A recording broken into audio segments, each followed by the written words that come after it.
The Friday night crowd at Bella Notte filled every table.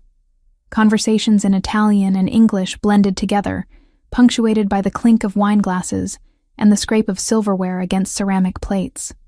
Sophia Mitchell moved between tables with practiced efficiency, balancing 3 plates along her left arm while her right hand grabbed a fourth. 28 years old, and she had been doing this for 3 years now. She knew every creak in the floorboards, every temperamental hinge on the kitchen door, every regular customer by name and preference. She delivered the pasta dishes to table 4 without looking down. Muscle memory. Her mind was already calculating the next move. Table 7 needed water refilled. The couple at table 9 would want dessert menus soon. The kitchen was running behind on the audiobook for table 12. But first, table 7. Alessandro Vitale sat in his usual spot, the corner table with a view of both the entrance and the kitchen. He had been coming every Friday at 8 o'clock for 2 years. Not once late, not once early. Always alone. Always the same order. Sophia approached with a water pitcher in one hand and a basket of bread in the other. She set both down without making eye contact. "Good evening, Mr. Vitale. The audiobook tonight, as usual?" "Yes." His voice was quiet, controlled. Most people who came to Bella Notte either ignored him completely, pretending they didn't recognize one of the most powerful men in Manhattan's underworld, or they stared too long, whispering to their companions the moment he looked away. Sophia did neither.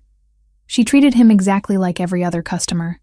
Professional, efficient, distant. Red wine, the Barolo. Of course, still water, no ice. Correct. She wrote nothing down. She never did for him. 2 years of Fridays meant she had his routine memorized down to the minute. He would finish the bread before the wine arrived. He would eat slowly, methodically. He would leave cash, always exactly 30% more than the bill. He would be gone by 9:15. Sophia headed toward the bar to place his wine order when Tommy Greco's voice cut through the ambient noise. "Sophia." A word. She changed direction toward the small office near the kitchen, where Tommy stood with his arms crossed. He had been managing Bella Notte for exactly 3 weeks. His uncle, the original owner, had fallen ill and handed over daily operations to his sister's son. Tommy was 26, fresh from business school, full of ideas about efficiency and profit margins. The staff had learned quickly that he cared more about spreadsheets than people. "Table 6, Tommy said without preamble. "They've been sitting for 90 minutes. They need to order dessert or leave." Sophia glanced through the office door toward table 6. An elderly couple, both well into their 70s. The man wore a suit that had gone out of style 20 years ago. The woman had her hand over his, speaking softly. "Mr. and Mrs. Castellano," Sophia said. "They've been coming here since before I started. They always take their time. That's not how we're running things anymore. Table 6 is prime real estate. We have people waiting. Tell them to order dessert or pay their bill. They're not bothering anyone. We have open tables. That's not the point. The point is maximizing revenue per table per hour. This is basic restaurant economics." Sophia felt her jaw tighten. She had worked in enough restaurants to know that some things mattered more than economics. Loyalty, history, the fact that Mrs. Castellano had lost her son last year, and coming to Bella Notte every Friday was the one routine that kept her moving forward. "I'll check on them," Sophia said carefully, "but I'm not rushing them out. You'll do what I tell you to do. You're a server, not management. I'm aware of my position. Then act like it. Go tell them to order dessert or settle up." Sophia walked out of the office without responding. She approached table 6 with a smile that felt brittle on her face. "Mr. Castellano. Mrs. Castellano. How is everything this evening?" The old man looked up with kind eyes. "Wonderful, as always. Your recommendation on the veal was perfect. I'm so glad. Can I interest you in our dessert menu tonight? The tiramisu is exceptional." Mrs. Castellano shook her head gently. "Oh, we couldn't possibly. We're quite full. But thank you, dear." Sophia nodded. "Take your time. There's no rush." She walked back toward the office where Tommy stood watching. His expression darkened when he saw she wasn't ushering the elderly couple out. What part of my instructions did you not understand? They'll leave when they're ready. They always do. There's no reason to. There's every reason. We're running a business, not a charity for old people who want to reminisce. Several nearby tables went quiet. Sophia felt heat crawl up her neck. This was not the place for this conversation. Can we discuss this after service? She asked, keeping her voice low. No. We're discussing it now. Either you do your job the way I'm telling you, or you don't work here anymore. Sophia opened her mouth to respond, but Tommy was already moving past her into the dining room. She followed, her stomach dropping as she realized what he was about to do. Tommy stopped at table 6. His voice carried across the restaurant. Excuse me, folks. I'm going to need you to either order dessert or settle your bill. We have customers waiting. Mr. Castellano blinked in confusion. I'm sorry? Your table. You've been here over 90 minutes. Order dessert or pay and leave, Mrs. Castellano's face went pale. The humiliation was immediate and visible. Other diners turned to stare. The warm atmosphere that Sophia worked so hard to maintain every shift shattered like dropped glass. We'll leave, Mr. Castellano said quietly, reaching for his wallet with shaking hands. Sophia stepped forward. Mr. and Mrs. Castellano, please. There's no rush. You're welcome to stay as long as you'd like. Tommy rounded on her. Did you just contradict me in front of customers? You're trying to undermine my authority. In my restaurant. Your uncle's restaurant, Sophia corrected before she could stop herself. The words hung in the air. Tommy's face flushed red. The entire dining room had gone silent now. Even the kitchen noise seemed muted. Sophia could feel every eye in the place watching. You're fired, Tommy said. The words came out sharp and final. Get your things and get out. Sophia stood frozen. 3 years of work. 3 years of building relationships with customers, learning the rhythms of the kitchen, making this place feel like the closest thing she had to family. Gone in 5 words. Tommy, let's talk about this privately. There's nothing to talk about. You refused a direct order. You contradicted me in front of customers. You're done. Leave. Now. The humiliation was complete. Sophia felt her face burning as she became aware of all the stares. She recognized most of the faces in the room. People she had served countless times. People who knew her name, asked about her life, left generous tips. And Alessandro Vitale, still sitting at table 7, watching everything unfold with dark, unreadable eyes. Sophia turned toward the back to collect her belongings when she heard the scrape of a chair. Heavy, deliberate, then footsteps. Slow and measured. The entire restaurant seemed to hold its breath. Alessandro Vitale stood now, his napkin placed carefully on the table. He wasn't tall, but he commanded space in a way that made the room feel smaller. He wore black pants and a dark gray shirt, with the sleeves rolled to his elbows, revealing forearms marked with ink that disappeared under the fabric. His watch caught the light. His expression remained perfectly neutral. He walked toward Tommy. Not rushed. Not aggressive, but something about the way he moved made every person in the restaurant lean back slightly, giving him space. Tommy noticed him approaching. His confident anger faltered. He recognized Alessandro. Everyone in this neighborhood knew Alessandro Vitale by sight, even if they pretended they didn't. Alessandro stopped 3 feet away from Tommy. He slipped one hand into his pocket. The gesture looked casual. It wasn't. How much does this place cost? Alessandro asked. His voice was quiet enough that only those nearby could hear clearly. Tommy laughed nervously. I'm sorry? The restaurant. How much to buy it? It's not for sale. Everything is for sale. Alessandro pulled out his phone with his free hand. He didn't look at Tommy while he typed. What's your price? I don't have a price. My uncle owns this place and he's not selling. Alessandro looked up from his phone. His eyes were dark brown, almost black in the low light. They held Tommy's gaze without blinking. Call your uncle. Tell him I'm making an offer. I'm not calling my uncle at 9 o'clock on a Friday because some customer... I'm not asking. Alessandro's tone didn't rise. It didn't need to. The weight behind those 3 words was enough. Tommy swallowed hard. He looked around as if hoping someone would intervene. No one moved. He pulled out his own phone with trembling fingers.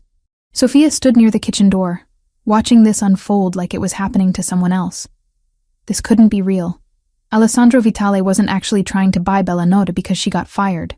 That was insane. Her thoughts scattered when the front door opened and two men in expensive suits walked in. They weren't customers. They moved too purposefully, scanning the room with professional assessment before their eyes landed on Alessandro. One of them carried a leather briefcase. Tommy was still on the phone, speaking in rapid Italian to his uncle. His face had gone from red to pale. He kept glancing at Alessandro with obvious fear. Alessandro gestured toward one of the empty tables. The two men in suits sat down and opened the briefcase. Papers. Lots of papers. 15 minutes passed like 15 hours. Sofia couldn't move, couldn't process what she was seeing. The other diners sat in stunned silence. Even the kitchen staff had emerged to watch through the service window. Tommy's uncle arrived in a taxi, still in his bathrobe and slippers. He was 74 years old and sick with something nobody talked about openly. He shuffled in with the help of a cane and looked at Alessandro with tired resignation. They spoke in Italian. Quick, efficient sentences. The old man kept nodding. At one point, he glanced toward Sofia with something like apology in his eyes. Then he looked at his nephew with unmistakable disgust. Papers were signed. Money was discussed in terms Sofia couldn't quite hear, but involved numbers that made her head spin. Alessandro produced a check from one of his men. Just like that. Done. Alessandro Vitale now owned controlling interest in Bellanota. He turned to Tommy, who stood frozen near the bar. "Get your things," Alessandro said quietly. "You don't work here anymore." Tommy opened his mouth, closed it, opened it again. Nothing came out. He looked at his uncle, who had already turned away, signing the last of the paperwork with shaking hands. Now, Alessandro's voice remained soft. That made it worse somehow. Tommy grabbed his jacket from the office and walked out without another word. The door closed behind him. The sound echoed in the silent restaurant. Alessandro looked around the dining room. Everyone who had their meal interrupted tonight. "It's on the house. Stay as long as you'd like. Order whatever you'd like." He said it in English first, then repeated it in Italian. The tension broke. Conversation resumed, though quieter than before. Mr. and Mrs. Castellano still sat at table 6, holding hands and looking shell-shocked. Alessandro walked toward Sofia. She had pressed herself against the wall near the kitchen, trying to become invisible. It didn't work. He stopped in front of her, close enough that she could smell his cologne. Something woodsy and expensive. "You have your job back," he said. "If you want it." Sofia stared at him. Her mind was completely blank. He waited for a response. When she didn't give one, he nodded once as if her silence communicated something clear. Then he walked back to table 7, sat down, and picked up his fork. His ossobuco had gone cold during the chaos. He ate it anyway. Sofia remained frozen against the wall. Around her, Bellanota slowly returned to its normal rhythm. Orders were placed. Food was delivered. The world kept turning, but everything had changed, and Sofia had no idea what she was supposed to do about it. Sofia didn't go back on Saturday. She stayed in her small apartment in Queens, staring at her phone while it buzzed with calls from the restaurant. Unknown numbers. She knew who was calling. The new owner. Or his people. She let every call go to voicemail. Her hands shook when she finally listened to the messages. A man with a gruff voice said, "Mr." Vitale wanted to discuss her employment status. Another message, a woman this time, said the position was still available, and could she please return the call. The third message was just silence. Then a click. Sofia deleted them all. She spent the weekend applying to every restaurant within a reasonable commute. Her resume was solid. 3 years at Bellanota, 5 years before that at various establishments across the city. Good references from former managers. She knew how to work a busy floor, how to read customers, how to maximize tips without being pushy. Someone would hire her. Someone always did. By Monday morning, she had 3 interviews lined up. One in Midtown, one in the Bronx, one in Brooklyn. None of them paid as well as Bellinot. None of them had the same atmosphere, the same sense of community. But that didn't matter anymore. She couldn't go back.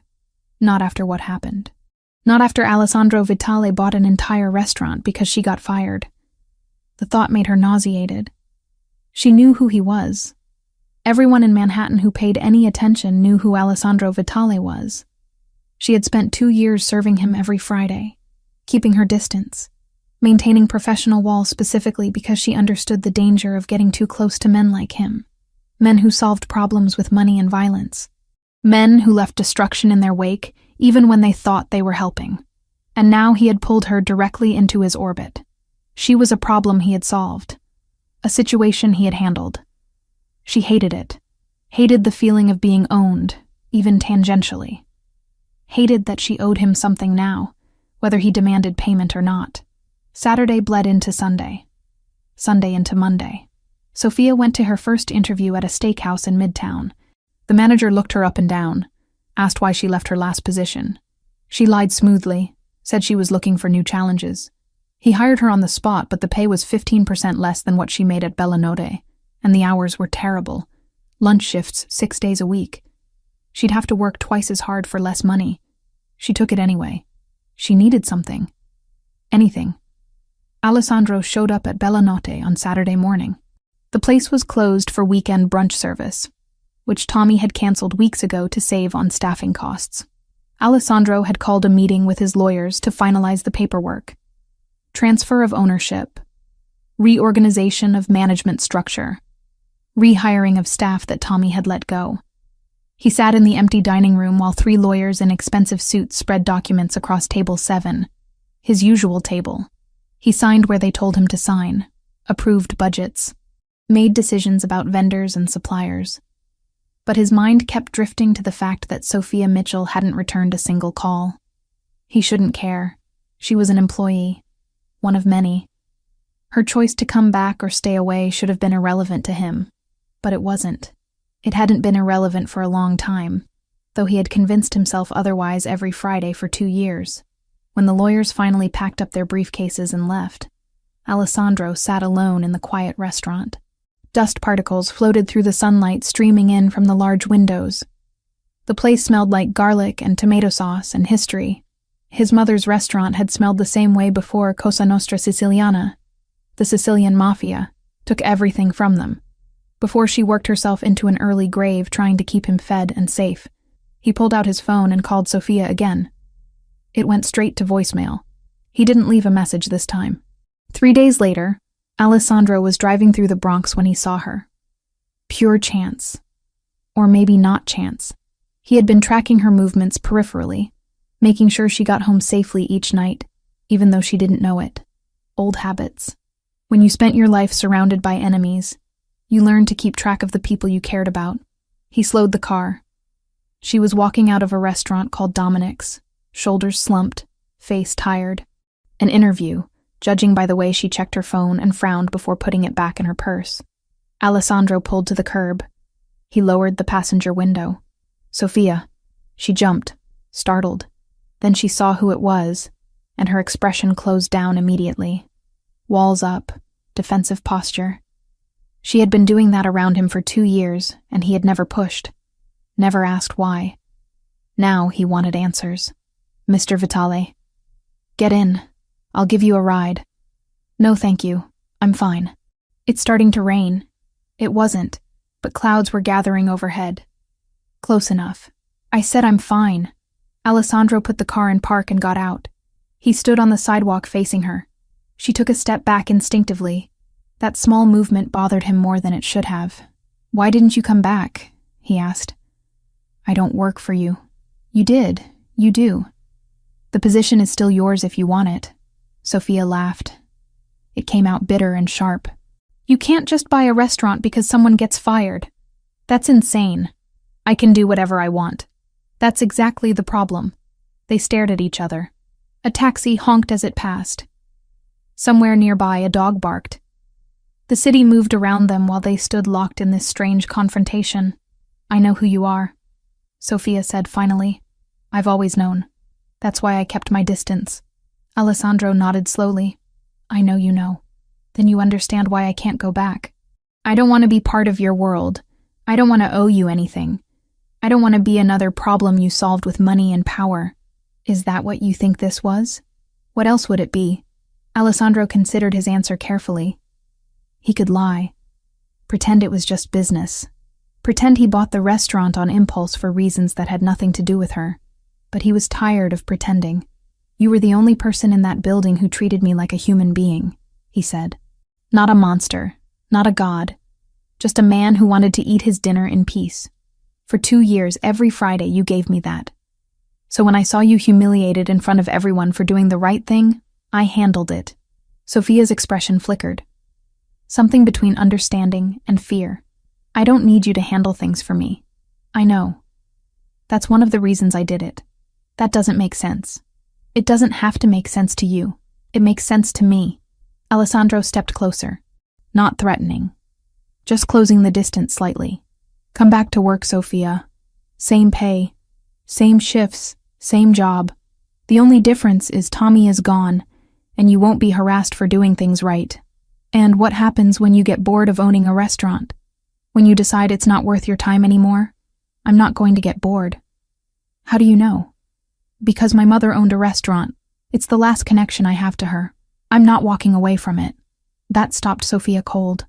She looked at him differently now, seeing something she hadn't noticed before. I'm sorry about your mother. So am I. The rain started. Light at first, then heavier. Sophia didn't move. Neither did Alessandro. They stood there getting wet, staring at each other while the city rushed by around them. This is still work, Sophia said finally. Nothing else. You're the owner. I'm the employee. That's the only relationship we have. Agreed. I mean it. No special treatment. No, whatever this is. Whatever this is. Sophia gestured vaguely between them. This, the attention, the buying restaurants, the showing up where I'm interviewing. It stops. Alessandro smiled slightly. I didn't show up where you were interviewing. I was driving through the Bronx on business. You just happened to walk out at the same time. You expect me to believe that? Believe whatever you want. The offer stands. Come back to work or don't. Your choice. He got back in his car. He didn't wait for her answer. He pulled away from the curb and merged into traffic, watching her in the rearview mirror until she disappeared from view. Sophia stood on the sidewalk for a long time after he left. The rain soaked through her jacket and her interview clothes. She needed to get home, needed to change, needed to think about whether she was actually going to take the job at the steakhouse in Midtown, with terrible hours and worse pay. But she already knew the answer. She had known it the moment Alessandro mentioned his mother, the moment she saw past the dangerous exterior to something raw and human underneath. 2 weeks passed. Sophia took the job at the steakhouse. She showed up every day at 10 in the morning and worked until 4, serving businessmen who barely looked at her and tipped poorly. The manager was handsy. The other servers were competitive and cold. Nobody cared about the customers the way the staff at Bellinota had. It was just transactions. Money in, food out, repeat. Her rent was due in 5 days. She counted her tips each night and came up short. Again. The steakhouse didn't bring in nearly enough to cover her expenses. She needed her old salary. She needed Bellinota. She needed to swallow her pride. On Thursday evening, Sophia took the subway back to Manhattan. She stood outside Bellinota for 10 minutes before finally walking in. The dinner rush was in full swing. The new staff looked overwhelmed. Alessandro had clearly rehired most of the people Tommy fired, but they were still finding their rhythm again. Alessandro sat at table 7. Of course he did. His eyes found her the moment she walked through the door. He didn't look surprised. He looked vindicated, like he had been waiting for her to come to this exact decision. Sophia walked over to his table. Her heart pounded so hard she could feel it in her throat. I'm here, she said. If the offer is still good. Alessandro set down his fork. It's still good. Same terms, just work. Nothing else. Agreed. And if I ever feel uncomfortable, I can leave. You can leave anytime you want. I'm not keeping you prisoner. Sophia nodded. She felt like she was signing a contract, written in invisible ink. terms and conditions she couldn't quite read, but knew would define everything going forward. When do I start? Tomorrow, Friday. Your usual shift. Okay. She turned to leave. His voice stopped her. Sophia. She looked back. Tommy tried to sue. He claimed I forced his uncle to sell under duress. My lawyers had a conversation with him. He dropped it. A conversation. Yes. No one got hurt. He just realized litigation wouldn't end well for him. Sophia wondered what that conversation had entailed, then decided she didn't want to know. Thank you for telling me. You should know what you're walking into. This world. My world. It doesn't play by the same rules you're used to. I know. Do you? She met his eyes. Dark and intense and completely focused on her. I've known for 2 years, Mr. Vitale. That's why I kept my distance. But apparently, distance isn't an option anymore. No, Alessandro said quietly. It's not. Sophia left before she could second-guess herself. She walked out into the Manhattan evening, into the noise and the lights and the endless movement of the city. Tomorrow she would put on her uniform and go back to work at Bella Notte. Tomorrow she would serve tables and smile at customers and pretend that everything was exactly the same as it had been 3 weeks ago. But nothing was the same, and they both knew it. Sophia's first Friday back felt wrong from the moment she walked through the door. The restaurant looked the same, smelled the same. The kitchen noise was familiar, the layout unchanged, but the energy was different. People watched her, whispered when they thought she wasn't listening. Everyone knew what had happened. Everyone knew that Alessandro Vitale had bought Bella Notte because she got fired. She tied her apron with practiced movements and checked the reservation book. Full house tonight. Good. She needed to be too busy to think. Alessandro arrived at 8 o'clock. Table 7. She brought him water and bread without being asked. Welcome back, he said. Thank you, Mr. Vitale. Ossobuco tonight? Unless you'd prefer something different. No. The usual is fine. She walked away before the conversation could extend further. Professional distance. That was the agreement. That was the only way this could work. But the agreement lasted exactly 1 week. On Tuesday, Alessandro showed up during lunch service. He nodded to Sophia as he passed, but headed straight to the office in the back. She frowned. He never came on Tuesdays. He had a pattern. Fridays at 8. That was it. That was the routine they had maintained for 2 years. On Wednesday, he was there again. This time with 2 men in construction gear, discussing something about the kitchen ventilation system. They gestured at the ceiling, took measurements, made notes. Thursday, he arrived with a woman carrying fabric samples. They sat at a table near the window, examining different options for new chair cushions. By Friday, Sophia understood. Alessandro wasn't just the owner anymore. He was actively managing the place, supervising renovations, meeting with contractors and vendors, making decisions about every aspect of Bella Notte's operations. And he was there constantly. She tried not to notice. Tried to focus on her tables, her customers, her job. But it was impossible to ignore him. He took up space even when he was trying not to. She felt his presence like static electricity, making her hyper-aware of every movement, every word. The dynamic shifted further when Marco, the head server, pulled her aside during her second week back. Boss wants to see you in the office. Sophia's stomach tightened. Why? Didn't say. Just said to send you back when you have a minute. She finished clearing table 9 and headed to the office. Alessandro sat behind the desk that used to belong to Tommy's uncle. He had replaced the old furniture with modern pieces. Clean lines, dark wood. Everything organized with military precision. You wanted to see me? Alessandro looked up from his laptop. Sit down. She remained standing. I'm in the middle of a shift. This won't take long. Sit. Sophia sat. She folded her hands in her lap and waited. I'm restructuring management, Alessandro said. Marco is good with customers, but he's not organized. The inventory system is a disaster. Ordering is inconsistent. We're wasting money on spoiled product because nobody is tracking expiration dates properly. Okay, I want you to take over administrative duties. Inventory, ordering, staff scheduling. You'll still work the floor during busy shifts, but your primary responsibility will be operations management. Sophia blinked. That's not what I was hired to do. No, it's a promotion. I didn't ask for a promotion. You're getting one anyway. You're capable. You know the restaurant better than anyone else here. And you're not going to steal from me or cut corners to make yourself look good. I trust you. The last sentence hit harder than it should have.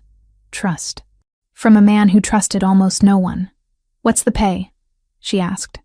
Alessandro named a figure that was 40% higher than what she had been making as a server. That's too much. That's what the position is worth.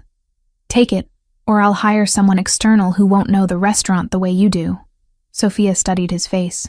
He wasn't bluffing. This was a genuine offer. A real promotion based on merit, but it also meant more time around him. More interaction. More proximity. Just work, she said. That was the agreement. This is work. I need an operations manager. You're qualified. That's business, not personal. She wanted to argue but couldn't find solid ground. He was right. It was a business decision. The fact that it also meant she would be spending more time near him was secondary. Or at least, it should be. Fine, she said. I'll do it. Good. Start Monday. I'll show you the current systems and where we need improvements. Sophia rose, fingers curling around the doorknob. Sophia. She paused. Thank you. She nodded and walked out before her composure could crack. The new responsibilities came with new challenges. Sophia spent Monday morning in the office with Alessandro, learning the inventory software and reviewing vendor contracts. He sat close enough that she caught the faint edge of his cologne when he leaned in. His shoulder brushed hers when he leaned over to point at something on the screen. Small touches. Incidental. But they sent electricity through her nervous system every time. She tried to focus on the numbers, the spreadsheets, the practical details of running a restaurant, but she was intensely aware of him. The way he explained things with patient precision, the way his voice dropped slightly when he was concentrating, the way his hands moved across the keyboard with surprising grace for someone who looked like he solved most problems with violence. By Tuesday, she had identified 3 major issues with the current ordering system. By Wednesday, she had contacted new vendors to get competitive quotes. By Thursday, she realized they had a serious problem. The wine distributor canceled our account, she told Alessandro during the afternoon lull. They won't return my calls. Alessandro's expression darkened. Which distributor? Moretti's. They've been supplying Bellanotte for 15 years. Did they give a reason? No. Just an email saying they were terminating the relationship effective immediately. Alessandro pulled out his phone. He made a call in rapid Italian. His tone was clipped and cold. When he hung up, his jaw was tight. They have ties to the Lombardis, rival family. They don't want association with me. Can we find another distributor? Yes. But it will take time to build the relationship and negotiate terms. He looked at her for a long moment. I have contacts in Brooklyn. Better quality. Better prices. But the meeting will need to happen in person. Okay, when? Tonight, 6 o'clock. I'll be here. No, you'll come with me. Sophia hesitated. Why do I need to be there? Because you're the operations manager. You need to understand how these relationships work. And because they'll offer better terms if they see I'm serious about the restaurant. Bringing you shows investment. She didn't like it. Didn't like the idea of being pulled deeper into his world. But he was right. If she was going to manage operations, she needed to understand all aspects of the business. Fine, but I'm driving myself. No. We go together. It's not a safe neighborhood. I've been to Brooklyn before. Not this part of Brooklyn. They took his car. A black sedan with tinted windows and leather interior that probably cost more than Sophia had earned in the past 5 years combined. She sat in the passenger seat with her hands folded in her lap, staring straight ahead. Alessandro drove in silence for the first 10 minutes. Then, without looking at her, he spoke. You're always tense around me. I'm aware. Why? You know why. Explain it to me anyway. Sophia exhaled slowly. Because men like you are dangerous. Because getting close to you means accepting a world I don't want any part of. Because no matter how normal you try to make this seem, it's not normal. None of this is normal. And yet you came back. I needed the job.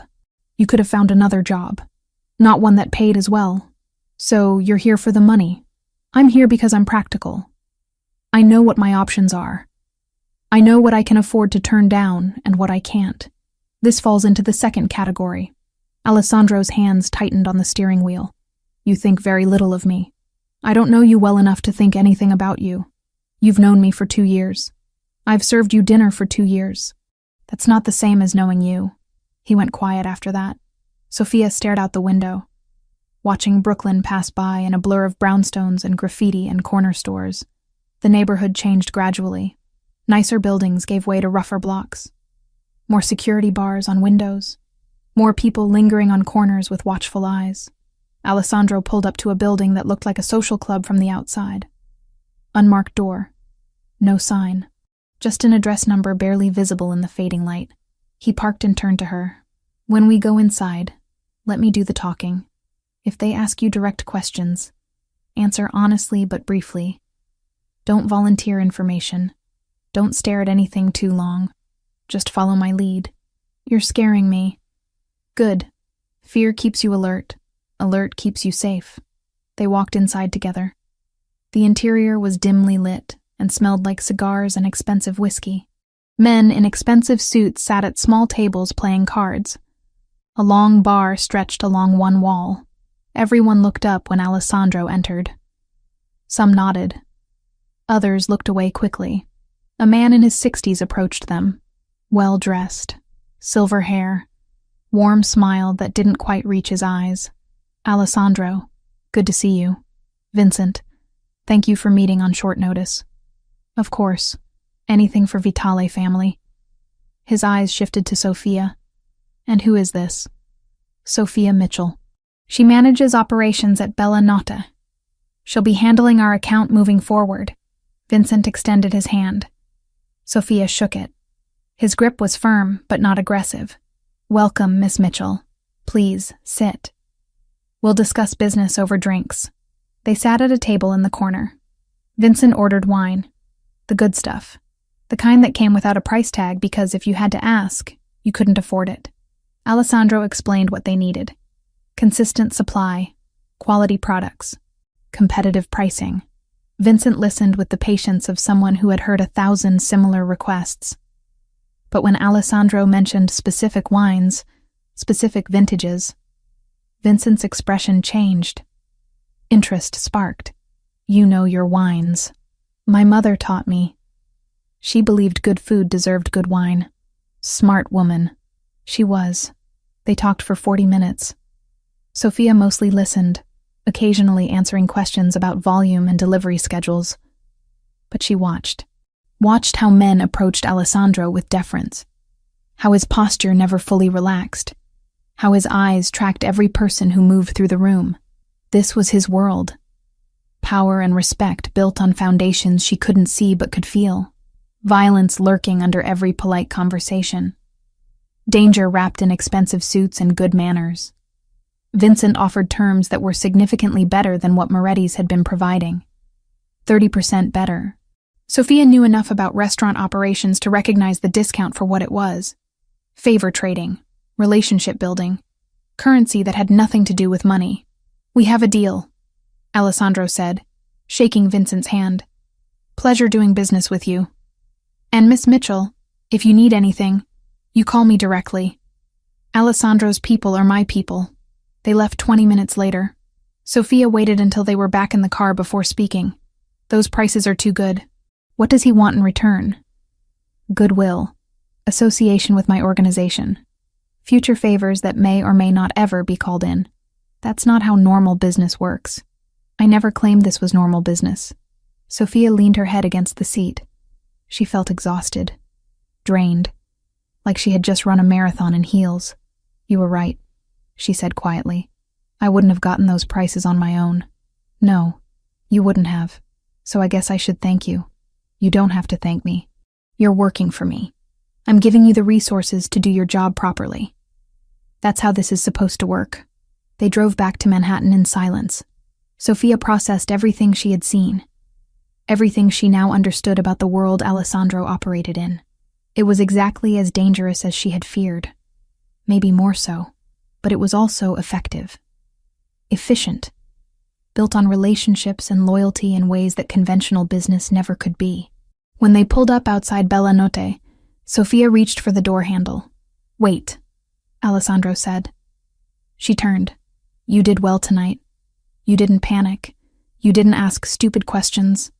You represented the restaurant professionally. Is that surprising?"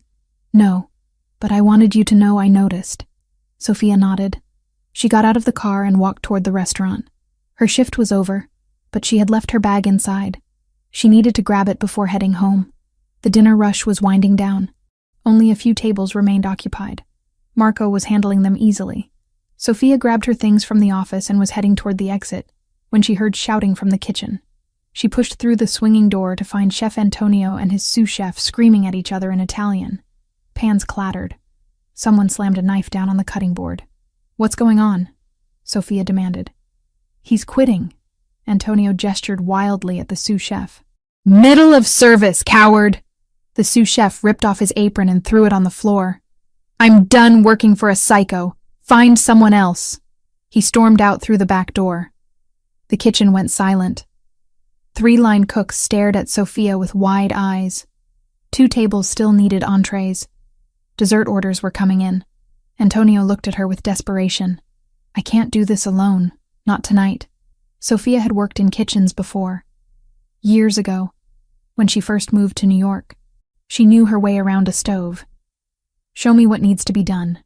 For the next 2 hours, Sofia moved through the kitchen with focused intensity, following Antonio's instructions, plating dishes, managing timing. It was chaotic and stressful, and she loved every second of it. This was creation. This was building something with your hands and watching people enjoy it. When the last table was served and the kitchen finally went quiet, Sofia leaned against the counter and laughed. Pure relief. Pure exhaustion. "You're good," Antonio said, grudging respect in his voice. "Where did you learn?" "Long time ago. Different life." She cleaned up and changed out of the borrowed chef's coat. It was almost midnight. The dining room was empty now. Chairs stacked on tables, floors swept, everything quiet and still. Alessandro was waiting by the front door. "I thought you left," Sofia said. "I came back. Wanted to make sure the kitchen situation was handled." "It's handled. For tonight, anyway. I saw you through the window, cooking. Necessity. We needed someone." Alessandro studied her for a long moment. "Have you eaten?" "No. Neither have I." "Sit. I'll make something." "You cook?" "My mother taught me, before she couldn't anymore." He disappeared into the kitchen. Sofia sat at table 7. His table. She was too tired to protest, too tired to maintain walls, too tired for anything except existing in this strange moment. Alessandro returned 15 minutes later with 2 plates of pasta. Simple. Perfect. The smell alone made Sofia's stomach growl. They ate in comfortable silence. The city hummed beyond the windows. Inside Bella Notte, everything was warm and still and safe. "This is good," Sofia said. "Thank you. Your mother taught you well. She taught me everything that mattered." Sofia looked at him. Really looked. Saw past the dangerous exterior to something softer underneath. Grief. Loss. The kind that never fully healed. "I'm sorry you lost her. I'm sorry you grew up without yours." They sat there long after the food was gone, talking quietly about things that mattered. Childhood memories, favorite meals, the restaurants that shaped them. It was the first real conversation they had ever had. No walls, no pretense, just 2 people sharing space and stories. When Sofia finally stood to leave, it was almost 2 a.m. "I should go. I'll walk you out." At the door they paused. The city was quieter now. Softer. The moment felt suspended. "Thank you for dinner," Sofia said. "Thank you for saving service tonight." She nodded, already reaching for the door, when he said her name. "Sofia." She paused and turned. "This. Tonight. Working together. It doesn't have to be just about fear and danger. There are other parts to it too." She knew what he meant. The efficiency. The results. The strange comfort of proximity. "Maybe," she said softly. but the fear and danger are still there. I know. I won't pretend they're not. Sophia walked out into the Manhattan night. Her mind spun with everything that had happened. The meeting in Brooklyn, the kitchen emergency, the quiet dinner. Everything was changing. The careful distance she had maintained was eroding, and she had no idea how to stop it, or if she even wanted to anymore. The weeks following the dinner at Bellanotte changed everything in ways Sophia couldn't quite name. Small shifts, subtle movements toward something she still refused to acknowledge. Alessandro started showing up earlier in the mornings. Not for meetings or renovations. Just arriving before the staff, making coffee in the industrial machine that had been there since before Sophia started working. He would leave a cup on the desk in the office. Black with 1 sugar. Exactly how she took it. She never thanked him. Never mentioned it, but she drank it every morning. He also assigned security to walk the staff out after closing shifts. Not just Sophia. Everyone. He framed it as general safety measures, but Sophia noticed the guard always waited until she got into her cab before leaving his post. The air conditioning in the kitchen had been broken for 8 months. 3 different repair companies had come and left, saying the system needed complete replacement. Too expensive. Not worth it. Within a week of Alessandro taking over, new units were installed. Top of the line. The kitchen staff nearly cried with relief. Sophia watched these gestures accumulate. Small kindnesses wrapped in practical justifications. He never drew attention to them, never asked for gratitude or acknowledgement. He just did them and moved on. It made maintaining distance infinitely harder. One Thursday evening, after the dinner rush had cleared and most of the staff had gone home, Sophia was doing inventory in the walk-in refrigerator. Clipboard in hand, counting produce, checking expiration dates. The cold air felt good after hours on the hot floor. She didn't hear Alessandro enter until he spoke. "You're working late." She jumped, nearly dropping the clipboard. "You scared me." "Sorry, I saw the light on. Just finishing inventory. We're low on fresh basil and the tomatoes from our usual supplier aren't good quality anymore. I'm looking for alternatives." Alessandro leaned against the doorframe. He wore dark jeans and a black shirt with the sleeves rolled up. Casual. She had never seen him casual before. "You care about this place," he observed. "It's my job to care." "No. You could do your job adequately without caring this much." "This is different," Sophia continued counting, trying to ignore how aware she was of him standing there. The refrigerator suddenly felt smaller, more intimate. "Restaurants were the first places that felt like home to me," she said, not looking up from her clipboard. "I learned early that if you worked hard and showed up on time, people would give you a chance. Didn't matter where you came from or what your story was.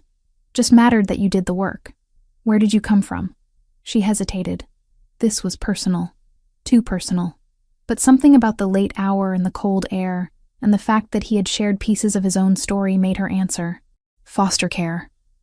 7 different homes between ages 6 and 18. Some better than others. None of them permanent." Alessandro went very still. "Your parents?" "Mother lost custody when I was 6. Neglect, drug addiction. I don't know where she is now. Don't want to know. Father was never in the picture. I'm sorry. Don't be. I survived. Some kids don't. Surviving isn't the same as living." Sophia finally looked up at him.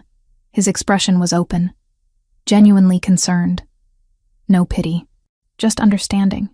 "No," she agreed quietly. "It's not. But you learn to take what you can get."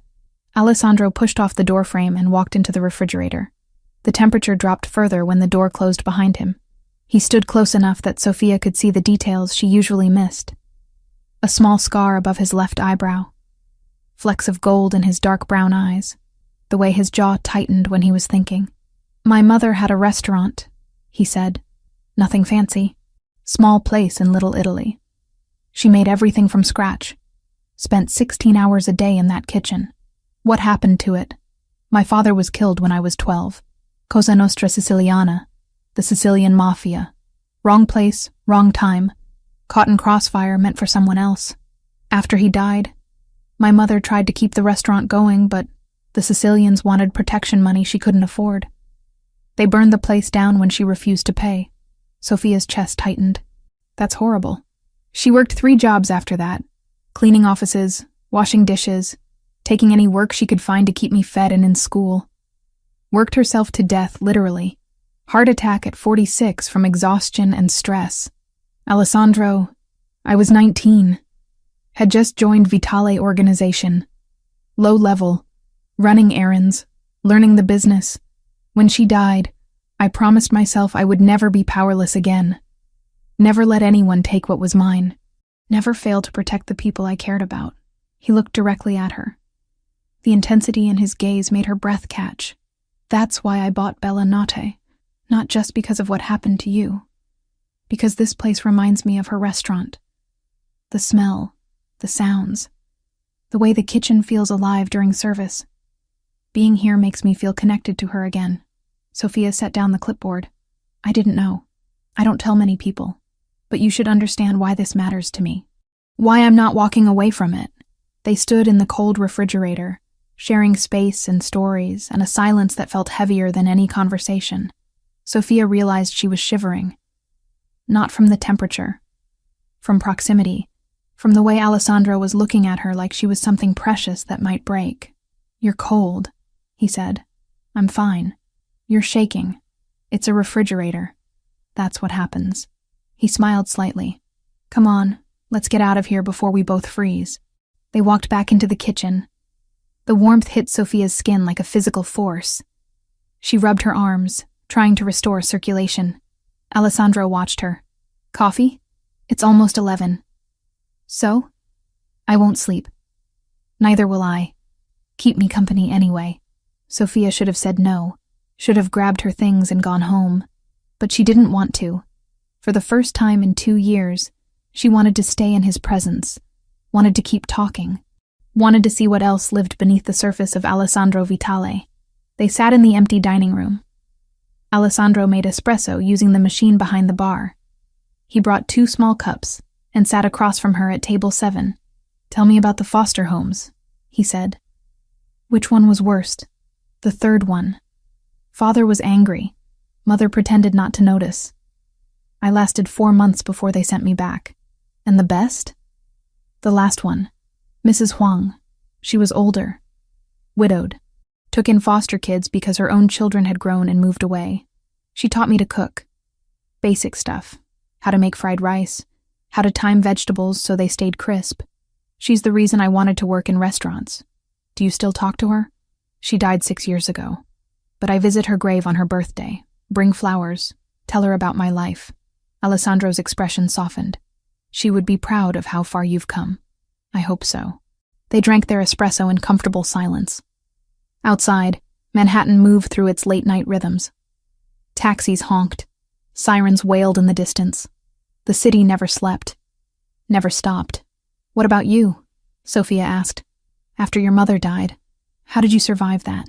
I didn't. Not in any healthy way. I threw myself into the organization. Worked every job they gave me. Proved myself useful. Climbed ranks. By 25, I was running operations. By 30, I controlled everything Vitale family touched. I became exactly what I needed to become, to make sure no one could ever hurt me again. And did it work? Depends how you define work. I have power, respect, resources. No one threatens me. No one takes what's mine. He paused. But I'm also alone. Have been for years. Power doesn't keep you warm at night. Respect doesn't fill empty rooms. Sophia's heart clenched. She understood that loneliness, had lived in it herself for most of her life. Why are you telling me this? She asked softly. Because you asked. Because you're the first person in a long time who actually wanted to know. Not for leverage, not for advantage. Just because you're curious about who I am. I shouldn't be curious. Why not? Because getting curious about you is dangerous.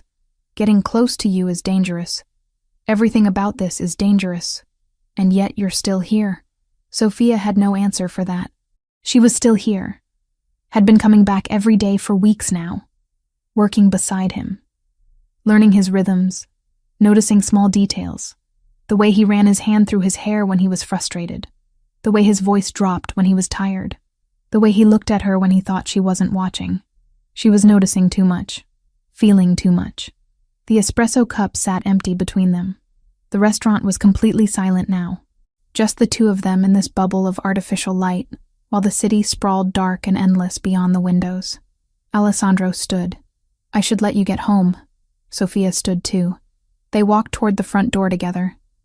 He grabbed her coat from the hook and held it open for her.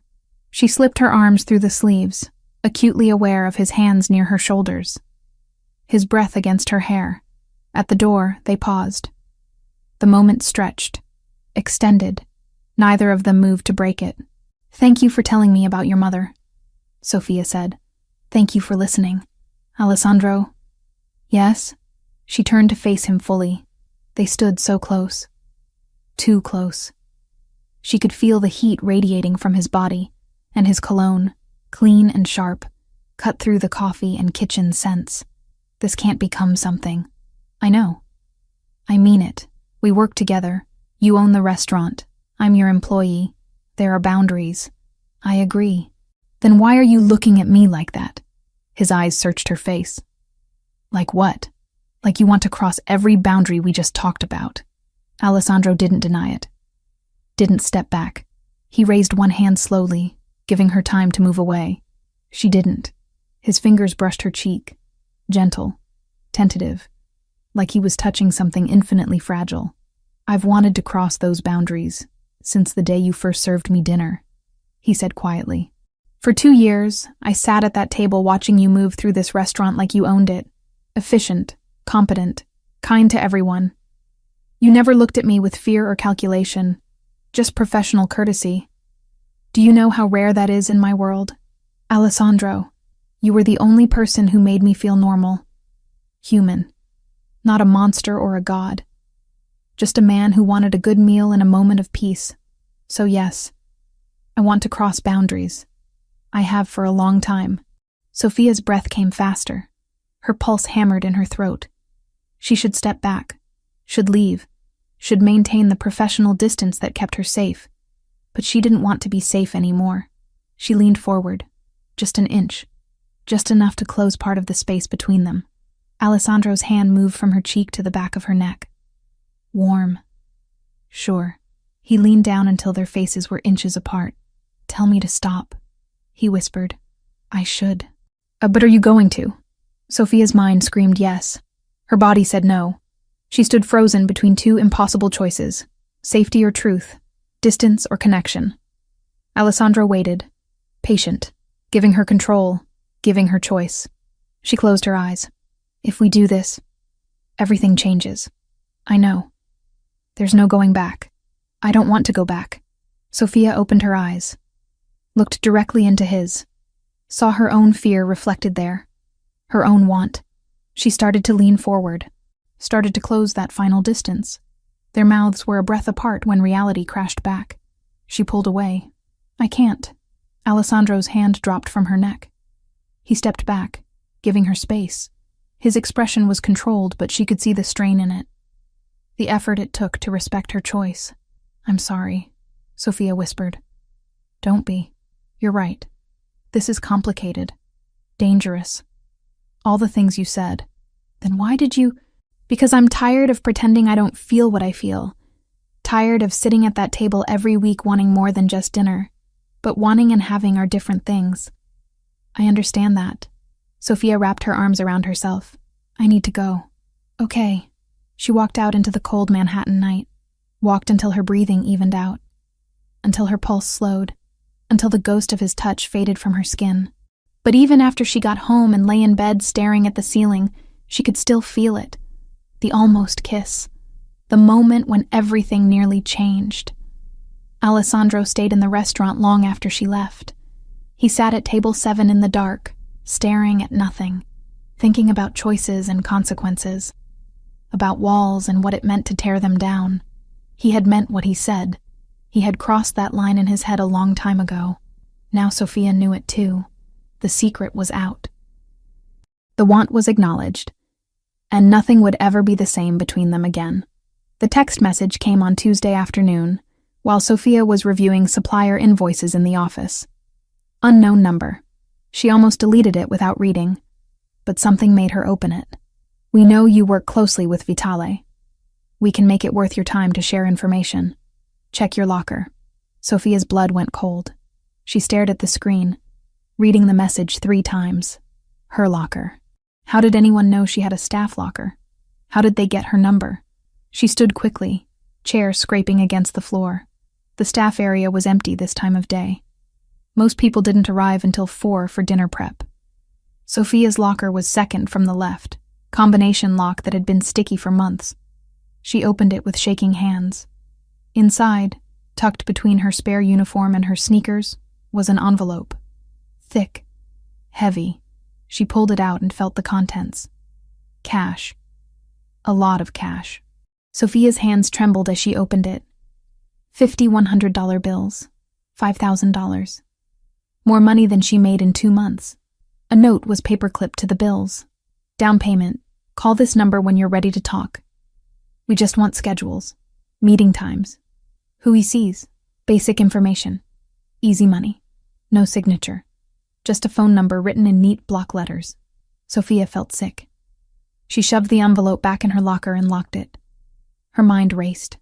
Who were these people? How long had they been watching her? And what would happen if she didn't cooperate? She needed to tell Alessandro. Immediately. But Alessandro wasn't at the restaurant. He had meetings across town all afternoon. Wouldn't be back until evening service. Sophia tried his cell phone. It went to voicemail. She didn't leave a message. This wasn't something you explained in 30 seconds. The rest of her shift passed in a blur. She went through motions mechanically. Checked inventory. Placed orders. Responded to staff questions. But her mind stayed locked on that envelope. That money. That threat disguised as opportunity. Alessandro arrived at 7:30. Sophia watched him enter through the front, speaking into his phone in rapid Italian. His expression was tense. Bad day. She hated adding to it, but this couldn't wait. She caught his eye across the dining room. He read something in her face because he ended his call mid-sentence and walked directly to her. What's wrong? I need to talk to you. Privately. They went to the office. Sophia closed the door and showed him the text message. Then she retrieved